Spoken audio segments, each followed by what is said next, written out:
Saint Thomas of Villanova was a Spanish Augustinian friar and the reforming Archbishop of Valencia, famous for radical generosity, clear preaching, even to Emperor Charles V, and a life of dramatic compassion. He fed hundreds daily and turned hearts back to God.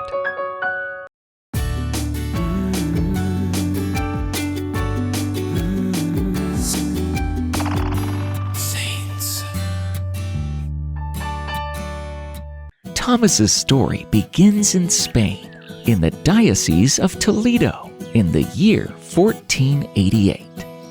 Before anyone called him of Villanova, he was simply a little boy with watchful eyes, growing up in a home where mercy was as common as sunlight. One morning, his mother faced a problem. There was not a pinch of flour left in the storeroom. The servants had given everything to the poor. Another knock sounded at the door. Another beggar. Go, look again, she told the servants, though they were sure the bin was empty. Lifting the lid, they froze. White flour, heaped and fresh, as if placed there by invisible hands. Thomas stared, the miracle planting a fierce seed in his heart.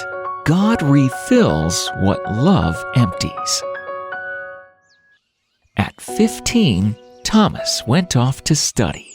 His teachers quickly discovered that his questions were as sharp as razors. Before long, he was entrusted to teach philosophy and theology, first at Alcalá, then at Salamanca. When his father died, Thomas returned home. Thomas converted the family house into a hospital where people poor and needy could get free treatments. He sold what he had and kept only what would care for his mother. We will sleep well if others can sleep at all. Later, he entered the Augustinians and professed his vows, joyfully letting the old life drop behind him like a shed mantle.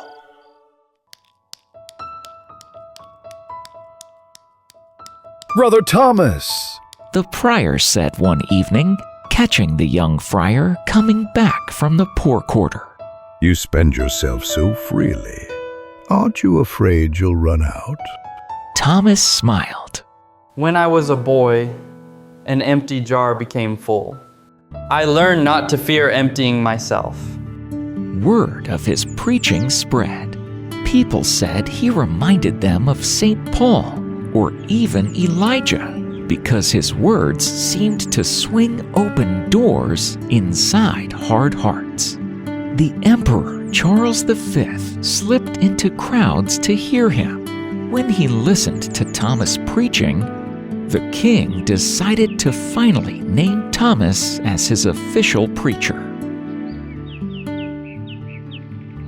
Thomas became prior of his order in 3 cities, then 3 times a provincial superior. His sanctity continued to increase, and he was nominated Archbishop of Valencia in 1544. He had refused a similar offer 16 years earlier, but this time was obliged to accept.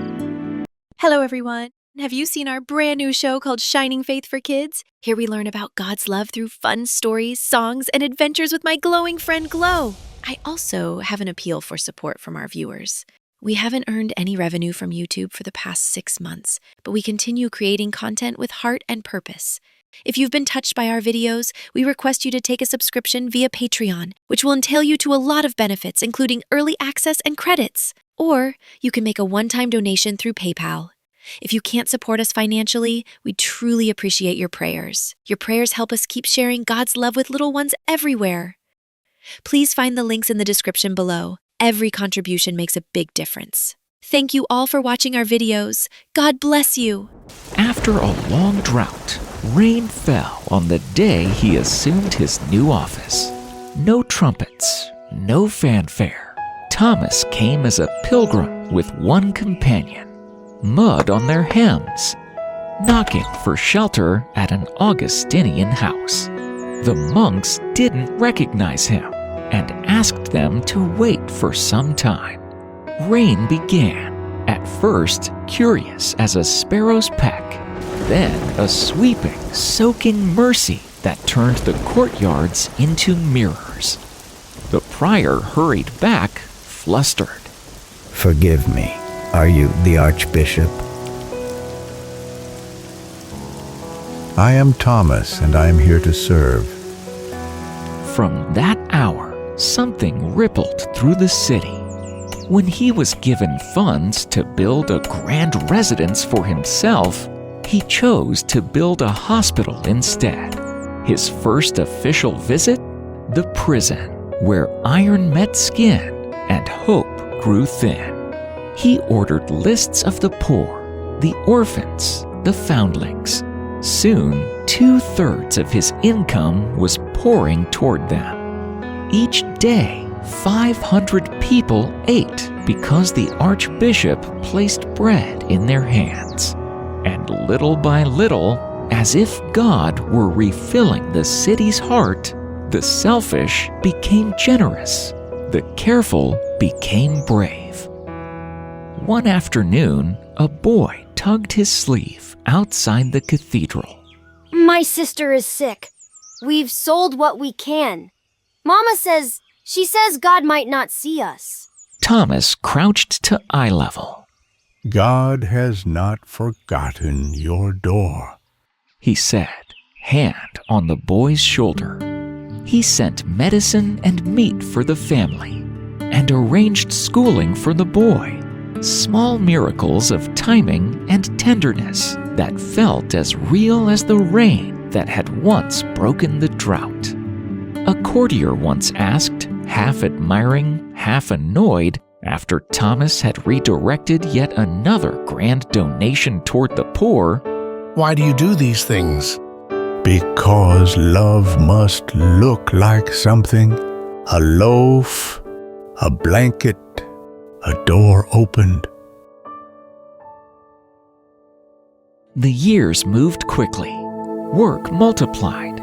Street by street, Valencia learned to breathe easier because someone believed generosity could be organized like a symphony, with every instrument, rich and poor, playing a part.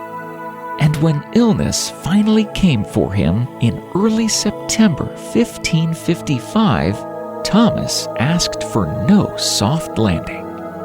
Bring me a poor man. He told his attendants. He will need this bed more than I. They laid him on the floor. He died on the feast of Our Lady's Nativity.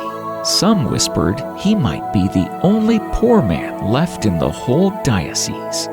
What does Thomas's life say to you? Yes, you. It says that miracles are not only fireworks. Sometimes they are refills, a bin that's suddenly full, a sky that finally rains, a heart that turns around. It says that love isn't a feeling you stash away like coins. It's a plan you carry out. A loaf, a blanket, a door opened.